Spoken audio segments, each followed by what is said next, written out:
जी शाळेत एज्युकेशन करतोय ते नाही, आपलं रिअल टाइम मधलं स्किल डेव्हलप झाले पाहिजे.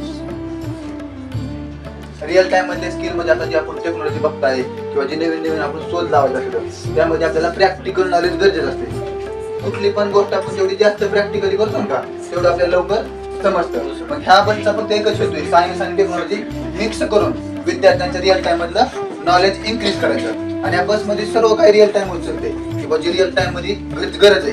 म्हणजे हाय असा सिलेबस कॉपी केला जात नाही, म्हणजे तुम्हाला बुक मधलं नॉलेज दिलं जात नाही, बुकच्या बाहेरचं नवीन काहीतरी. आता ज्यावेळेस तुम्ही विज्ञान प्रदर्शन वगैरे बघायला जातात त्यावेळी विद्यार्थी नवीन नवीन गोष्टी करतात का नाही, त्याचा एक रिअल टाइम मधला प्रॉब्लेम आला असतो तो त्यांनी सॉल्व्ह केलेला असतो. आता सॉल्व्ह करणं म्हणजे काय असतं की बाबा काहीतरी मशीन डेमो बनवली असतो, बरोबर, तसे डेमो आपल्याला बनवायचे. मग त्यासाठी आपल्याला प्रॉब्लेम पडणं महत्वाचं. आता रिअल टाइम मधला प्रॉब्लेम लय छोटे छोटे असतात. रिअल टाइम मधले एकदम छोटे प्रॉब्लेम असतात. तुम्ही दररोज दप्तर आणता, किती नोटबुक आणता बरं? 7. म्हणजे वजन होते का? 7 नोटबुक आणि 7 बुक असतात, बरोबर का नाही? मग ती कमी करण्यासाठी आता गव्हर्नमेंटने काय केलं, एकच बुक केलं. आता मग त्यापेक्षा ऍडव्हान्स मध्ये काय केलंय, अशी नोटबुक तयार टॅब मध्येच नोटबुक होती. त्या टॅबचं काय वजन असणार आहे का?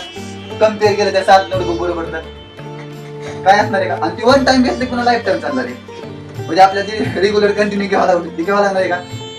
की झालं सोल्युशन. आपला जो प्रॉब्लेम, किती प्रॉब्लेम छोटा आहे की फक्त नोटबुक घेऊन घ्यावं लागते. त्या नोटबुकला आपल्याला रिप्लेस करायचे. काय केलं नंतर मी असं टॅब बनवलं, एकदम चिप बनवलं आणि त्या चिप फक्त त्या टॅब मध्ये एकच काम लिहायचं, राईट करायचं, बाकी काहीच करायचं. तुम्ही जे नोटबुक करता ना ते सर्व त्या टॅब करता, तुम्ही सोल्युशन झालं, काही पण करू शकता म्हणतो तुम्हाला जो हवा आहे तो. आणि ह्यात त्यांनी एक Infosys spring board app generate केले. इन्फोसिस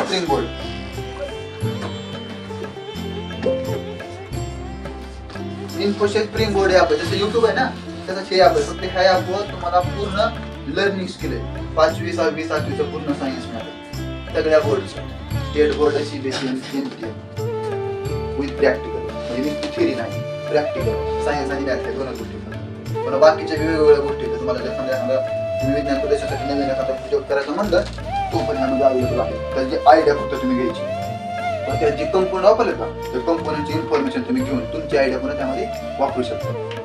आणि जसं तुम्हाला एखादा फॉर्म्युला समजला गेला तसा तुम्ही कुठलं पण गणित काय करू शकताय, सॉल्व्ह करू शकता, व्हॅल्यू टाकून, बरोबर का नाही? पण तो फॉर्म्युलाच नाही समजला तुम्हाला करू शकताय का? हा, मग तसं ह्यांना फक्त त्यांनी बेसिक तुम्हाला एक आयडिया यावा, पुन्हा आयडिया तुमचीच वापरायची, तुम्हाला फक्त ती कसं वापरायचं हे समजावं.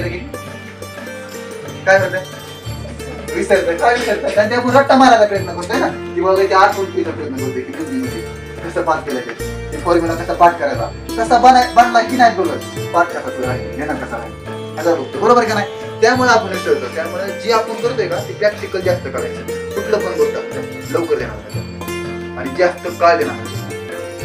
कुठली पण, कारण तुम्हाला आता तुम्ही स्वतः बनवलं, कुठली पण गोष्ट तुम्ही बनवली कधी मी तुम्हाला विचारलं की सांगता येणार का नाही? आता तुम्हाला सिंपल विचारलं मी, चहामध्ये काय काय टाकावं?